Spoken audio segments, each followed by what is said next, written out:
Petite vidéo depuis mon canapé. Je suis encore en train de faire le montage. À vrai dire, ça fait 3 jours que je me prends la tête avec parce que j'ai malheureusement filmé en paysage, en portrait, pardon, au lieu de filmer en paysage. Et comme j'ai quelqu'un avec moi qui est pas juste à côté de chez moi, et j'ai préféré que ça reste naturel, on n'a pas refait les vidéos. Et je n'arrive pas à trouver le moyen de recadrer la vidéo pour que la qualité soit quand même bonne.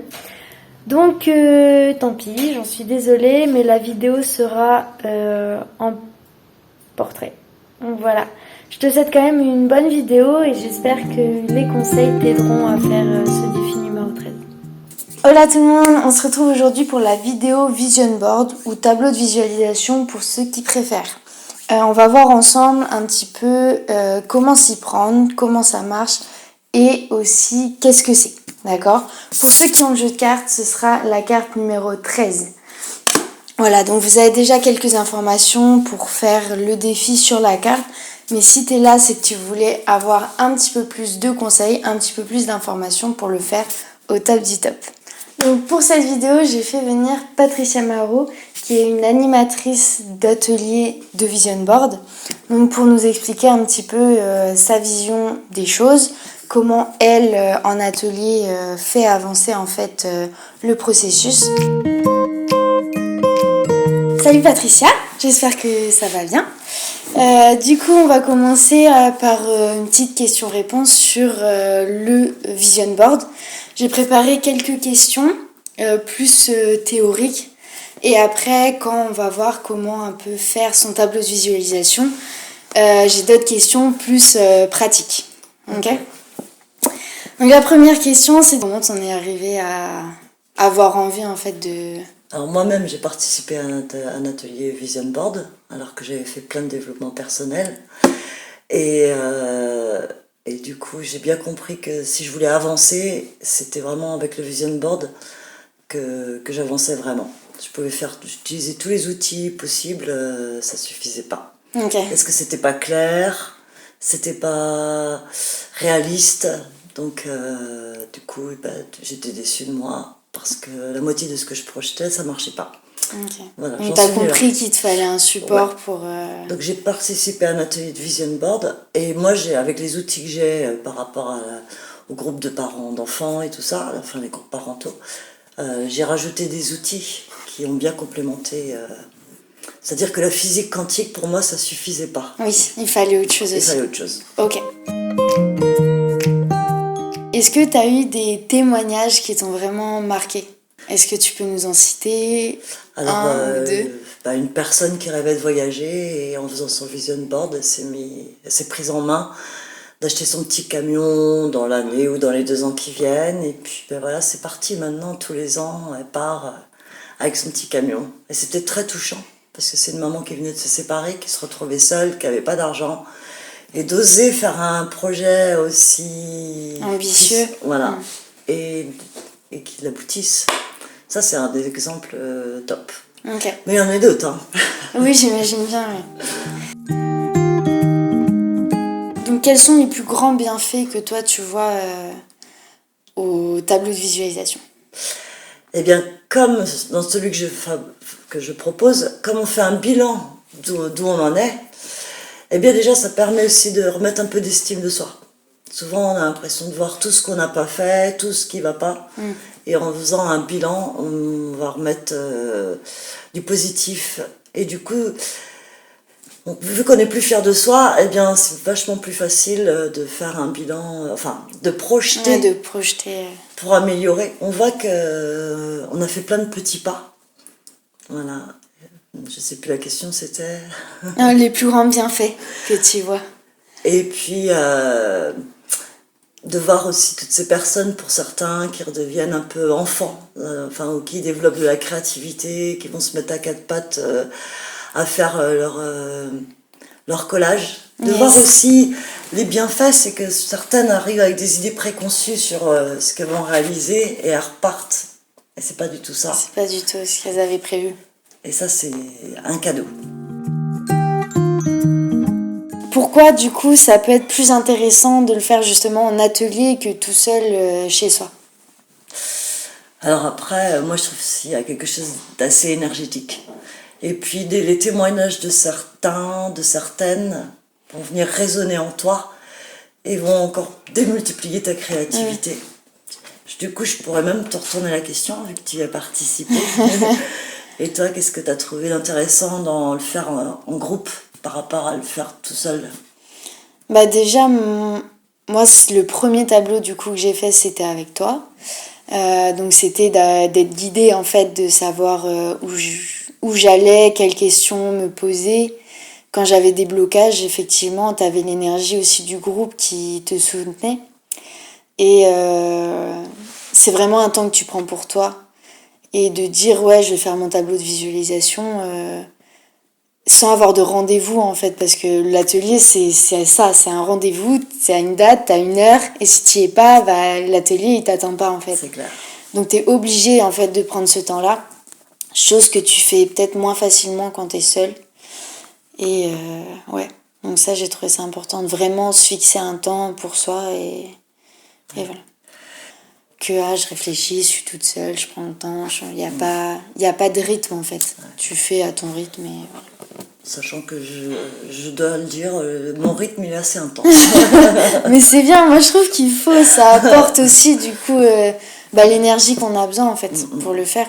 Parce que des fois, seul, tu vas te prendre la tête sur des questions qui n'ont pas du tout lieu d'être et tu vas y répondre plus tard dans le processus. C'est clair. Et donc tu es là pour accompagner tout ça en fait. Est-ce que tu trouves qu'il y a une période dans l'année qui est plus adéquate à faire ce tableau-là ou pas? Alors, franchement, jusqu'à avant le confinement, j'aurais dit fin d'année. Ouais. Mais là, vu que j'ai expérimenté avec d'autres personnes, je dirais que maintenant, à tout moment de l'année, ça pourrait être faisable. C'est quelque chose de nouveau dans mon propos, mais oui. Et je dirais même, vu que c'est comme s'il y avait une accélération avec l'adaptabilité dans laquelle on doit être, je dirais qu'on pourrait même en faire 2 par an. Yes. Moi, je le vois comme ça. L'adapter en route. Ouais. Donc, il n'y a pas de date pour moi. Quand t'es prêt. Ouais, Yes. franchement. Donc là, je sais que je vais rattaquer ceux d'hiver. Là, je vais reproposer à ceux qui ont l'habitude, plus les nouveaux qui vont s'insérer dans le groupe. Je sais pas ce que t'en penses, toi. D'en faire un autre dans l'année ou de... 2 dans l'année, je sais pas si j'aurais envie de le faire. D'accord. Parce que j'aime bien justement me donner un an en fait pour atteindre ces objectifs-là. Même si je sais qu'il y en a, je les repousse et je continue à les avoir.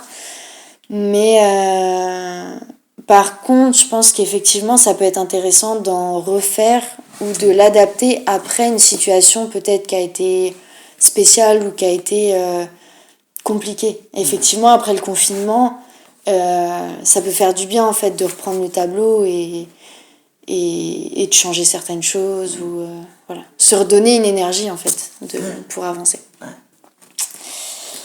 Tout est possible. C'est ça. Si tu devais donner un point à vraiment afficher sur son tableau, ce serait quoi? Mettre sa photo. Sa photo. Ok. C'est son vision board, c'est sa réalité, donc c'est toi, ouais. Ou une photo qui te représente. Ok. Ah oui. Pourquoi du coup c'est souvent conseillé quand même de mettre des images plutôt que des mots sur un vision board? Est-ce qu'il y a un réel intérêt ou c'est juste c'est plus beau Alors, on peut mettre des images et on peut mettre des mots, mais l'image elle représente beaucoup plus de mots. Donc moi je trouve que c'est... Et puis c'est pas mal de prendre le temps de chercher une image qui représente... Oui, exactement ce que nous on veut dire. Ouais. Okay. Et souvent, quand tu cherches l'image, ça va pas forcément être l'image que tu t'es mis dans la tête. Elle peut être encore mieux que ce que tu avais imaginé. Enfin, c'est un déroulé quelque part. Ok. Ouais, il y a une certaine magie en fait dans le fait de chercher son image. Ok. Moi, du coup, je crois pas mal en loi de l'attraction. Je trouve que le tableau de visualisation, justement, il encourage beaucoup ça. Ouais. Qu'est-ce que t'en penses? Quelle est ta vision en fait de tout ça? Je suis tout à fait d'accord. C'est la loi de l'attraction. Tu attires, le positif attire le positif. Donc si tu te réveilles le matin du bon pied, que tu croises quelqu'un, tu as envie de sourire, et puis c'est parti. Et puis, voilà. Et puis il y a des jours où tu ne te lèves pas de la même manière, et tu peux décider aussi de quand même sourire et de quand même mettre une énergie. Ouais, je crois que c'est vraiment... c'est relié à la loi d'attraction. Mais ça ne suffit pas. Tu peux rêver d'avoir un corps de rêve, imaginer faire 5 kilos en moins, imaginer manger une super nourriture. Si tu mets pas de la clarté dans tout ça, de quelle manière tu vas le faire Oui, c'est juste là pour te rappeler que tu as cet objectif-là et qu'il faut que tu mettes les actions en face pour y arriver. Si je me souviens de mon premier atelier, on avait eu un peu 3 phases. Une phase bilan, une phase vraiment réflexion du vision board et une phase découpage, chercher ces images. C'est ça. Au niveau du coup de la première phase, qu'est-ce que tu utilises toi un petit peu comme outil, comme... Eh bien, les roues, là, les fameuses roues que tu as amenées. Roues de la vie, du coup. Voilà. Je vous montrerai un petit peu plus zoomé. Il y en a plein de différentes. C'est ça.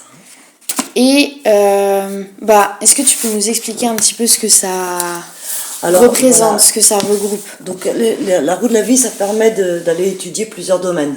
Tu vois, pour les enfants, il y a 4 domaines. Pour les ados, pré-ados, on va faire 6 domaines. Okay. Et puis plus tu montes en âge adulte, plus on va aller vers du 6, 8, 10 domaines. Okay. Pas non plus en faire de trop.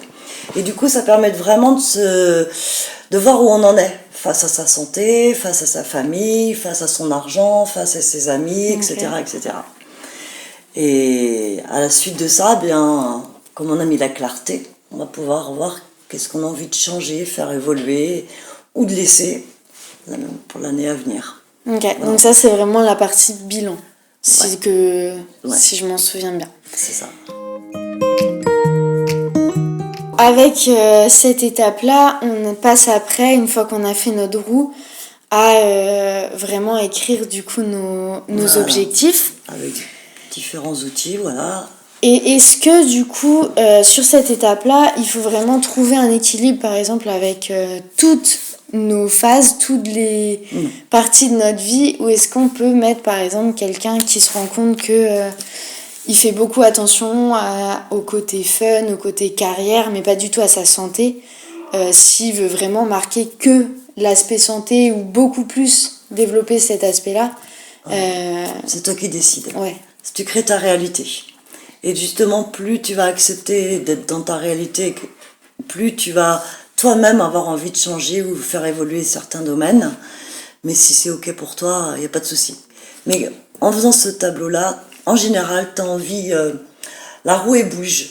Et tu te rends compte que, par exemple, tu as l'année où tu vas faire beaucoup, beaucoup attention à ta santé et peut-être moins à ta famille.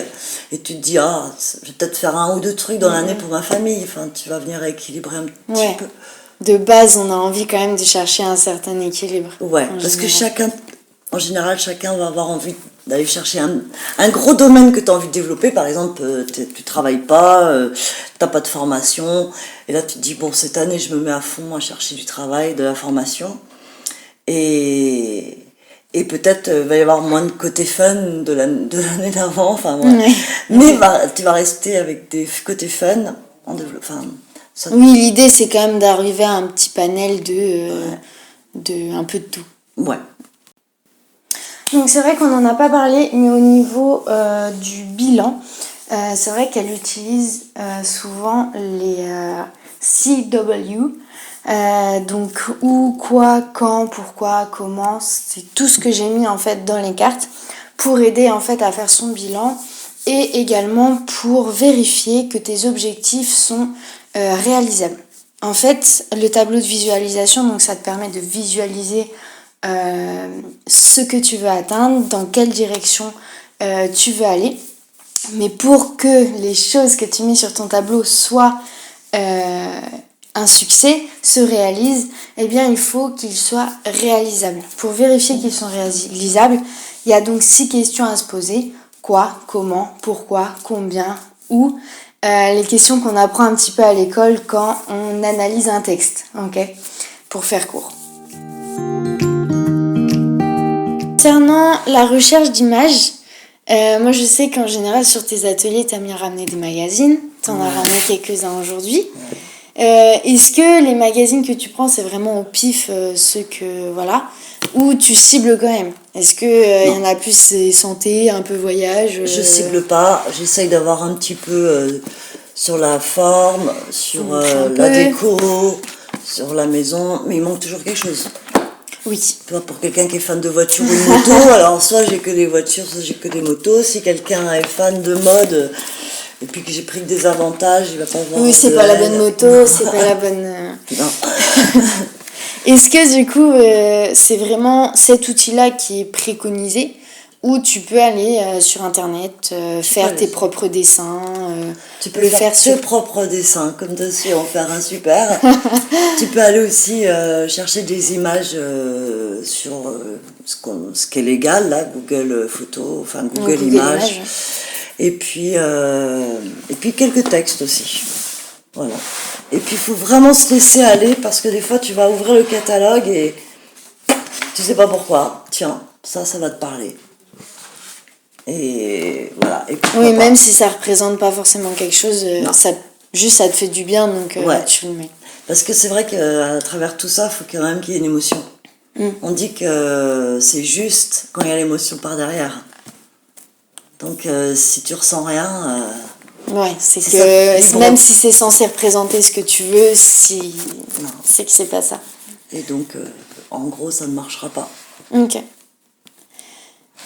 En termes de support, du coup, il y en a... Ouais, tu peux avoir des cartons, tu peux avoir des feuilles en, je sais pas moi, comment on appelle, en liège, ouais.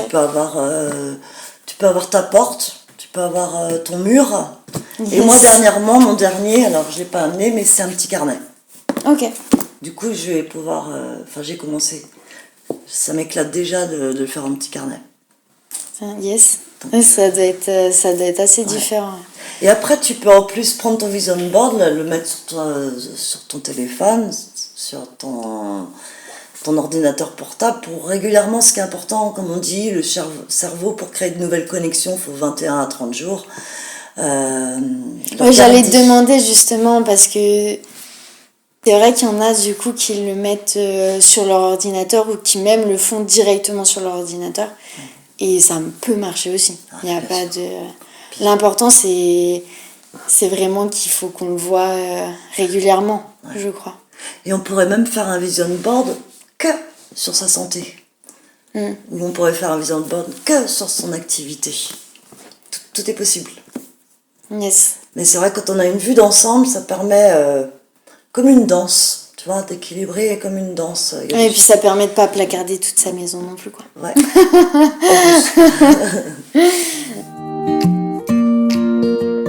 De ton point de vue, il y avait une façon de disposer son tableau. Est-ce que c'est mieux d'avoir son côté sport, son côté santé, son côté ami, ou si tout est mélangé, c'est pas grave du moment que ça te représente et que ça montre en fait tout ce que toi t'as envie de voir. Les deux sont bons. C'est-à-dire qu'il y a des personnes qui vont avoir besoin d'organiser, et il y en a même qui vont faire du feng shui, il y en a même qui vont jouer avec les couleurs, puis il y en a d'autres, c'est tout en vrac, c'est ton tableau, c'est une pièce unique. Yes. Il est merveilleux comme il est. Yes. Du coup, où le mettre? On y a déjà un petit peu répondu. C'est vraiment en fait où tu peux le voir et où... Il y en a qui le mettent dans leur chambre, il y en a qui le mettent dans leur bureau, il y en a qui l'exposent dans leur toilette, il y en a qui l'exposent dans leur salon, et il y en a qui le mettent dans un petit coin, bien à elle ou bien à eux. Chacun fait comme il veut. Ok. Tu l'as mis où, toi? Juste à côté de mon bureau. Comme ça, il est toujours là quand je travaille, quand... je passe devant. Et les autres, c'est que t'as fait avant? Les autres, dans mon ancien appart, il était vraiment juste en face de mon lit. Ouais. Donc quand je me levais, je le voyais. Quand je travaillais, parce que comme j'avais un petit appart, je travaillais des fois sur le lit aussi, du coup je le voyais. Même quand j'étais sur mon bureau, c'était vraiment... je pouvais pas le rater, quoi. Il était vraiment là, quoi. Donc, et c'est vrai qu'il y a beaucoup de choses qui sont concrétisées. Donc c'est assez fabuleux. Moi, je sais que l'année où je l'avais fait pour la première fois, je suis assez dubitative à ce genre de choses au début. Et en fait... à la sortie de l'atelier, déjà, je trouvais ça trop bien. J'ai senti une énergie que j'avais pas avant. Et de voir que ça marchait et que même quand j'avais pas la motivation, en fait, de revoir ce que j'avais prévu et de me dire, même si t'es pas motivé, qu'est-ce que tu peux faire aujourd'hui qui te demande pas grand-chose, mais qui avance quand même ton projet. Et du coup, dans ce sens-là, en fait, ça aide aussi à... C'est un peu moi, j'avais trouvé que c'était un peu un pacte avec moi-même, en fait, de... ça, c'est ce que tu veux. Qu'est-ce que tu fais tous les jours pour aller vers ça? Et ça aide beaucoup. Puis, je sais pas si ça te fait ça, mais quand t'arrives à la fin de l'année et que tu regardes, tu te dis waouh, ça c'est fait, ça c'est fait. Je sais pas, c'est quoi tes sensations? Ça ou ah merde, faut que je remette un petit coup de fouet pour que j'atteigne ce moment-là. Et j'ai fait le tour. Est-ce que tu as envie de me poser une question sur le thème? Eh bien, du coup, vu que ça fait plusieurs années que tu en fais, et que tu fais partie de mes jeunes femmes, parce que tu étais toute jeune quand tu es venue la première fois, j'aimerais que tu me dises qu'est-ce qui a évolué grâce à cet outil-là, en tous les cas, pour toi. Mon corps a pas mal évolué par rapport à ça. Le domaine sportif, en plus, je trouve que c'est un domaine où la motivation joue beaucoup. Et comme je te disais tout à l'heure, en fait, d'avoir toujours l'objectif en fait en vue. Il n'y a pas un jour où je pouvais me dire oh, allez. Et ce jour en fait qui te permet de pas avancer. Et ça m'a, je pense, pas mal aidé aussi à revenir sur moi et qu'est-ce que je voulais pour moi. En fait. Que j'avais beaucoup de mal aussi, je me tourne beaucoup sur ah ben tel veut ça, ça me va aussi et je vis comme ça du coup. Mais pas par toi, qu'est-ce que tu veux, où tu veux vivre, comment tu veux vivre et ça m'a pas mal aidé à éclaircir ça. Et voir aussi, constater que en fait l'équilibre en fait par rapport à la roue de la vie par exemple était totalement éparpillé quoi. J'avais dans certains domaines je me sentais à 10 et à d'autres domaines je me sentais à 1 quoi. Et du coup de voir ça et de le conscientiser on va dire ça m'a aidé à vouloir avancer et travailler en fait sur certains côtés de moi. Il y a des côtés qu'on ne veut pas aller voir des fois. C'est ça. On arrive à la fin du coup de cette vidéo Vision Board. Merci beaucoup Patricia d'être venue nous partager du coup ta passion et ton savoir-faire. Merci. J'ai été ravie. C'était vraiment chouette de faire ça avec toi. Et je pense que je reviendrai peut-être du coup faire un vision board, un atelier avec toi. Avec plaisir Zoé. Donc tu peux venir à Saint-Nazaire, tu peux venir dans mon super nouveau lieu à Pornichet, en face de la mer, c'est merveilleux, à moi dans la rivière. Et puis je peux me déplacer aussi, si tu as envie. J'allais justement du coup te le demander, si tu le faisais éventuellement à distance ou si c'était vraiment juste dans le secteur Saint-Nazaire et ses alentours. Mais du coup... Si après il y a un groupe d'au moins 6 personnes, donc là sur une journée, pas sur une demi-journée, ça marche. Je me déplace dans toute la France. Ok. Maintenant que j'ai que les grands enfants, t'es libre. Je suis un peu plus libre, on va dire. Ça marche. Écoute, pourquoi pas en faire un atelier ici, du coup, un jour, dans la région orléanaise. Yes. Ça pourrait être chouette. Avec grand plaisir. Salut tout le monde, à la prochaine pour la nouvelle vidéo du prochain défi.